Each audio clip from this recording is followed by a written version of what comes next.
Hey there guys, welcome back to the farm, and today I'm going to show you how to adjust the fuel screw on a Polaris Ranger diesel, a Bobcat diesel, or any other farm equipment utility vehicle that has the Yanmar 2 and 3 cylinder diesel engines.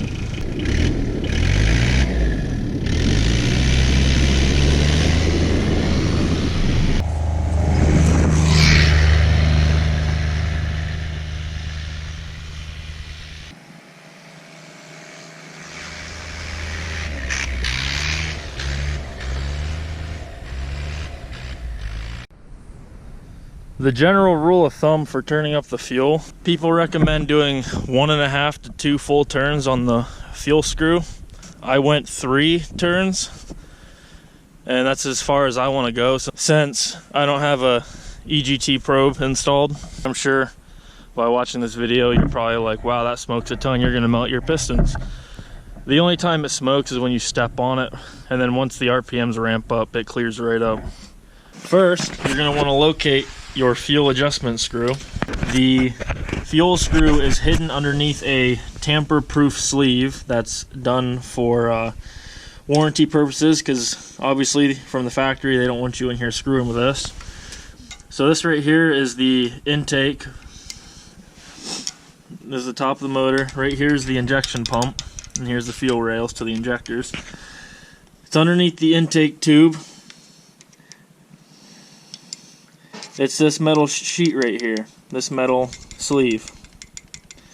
So what you want to do is take a flat blade screwdriver, and you're going to want to stick it on the edge there and pry it off. I've already done so mine will come right off with my hand.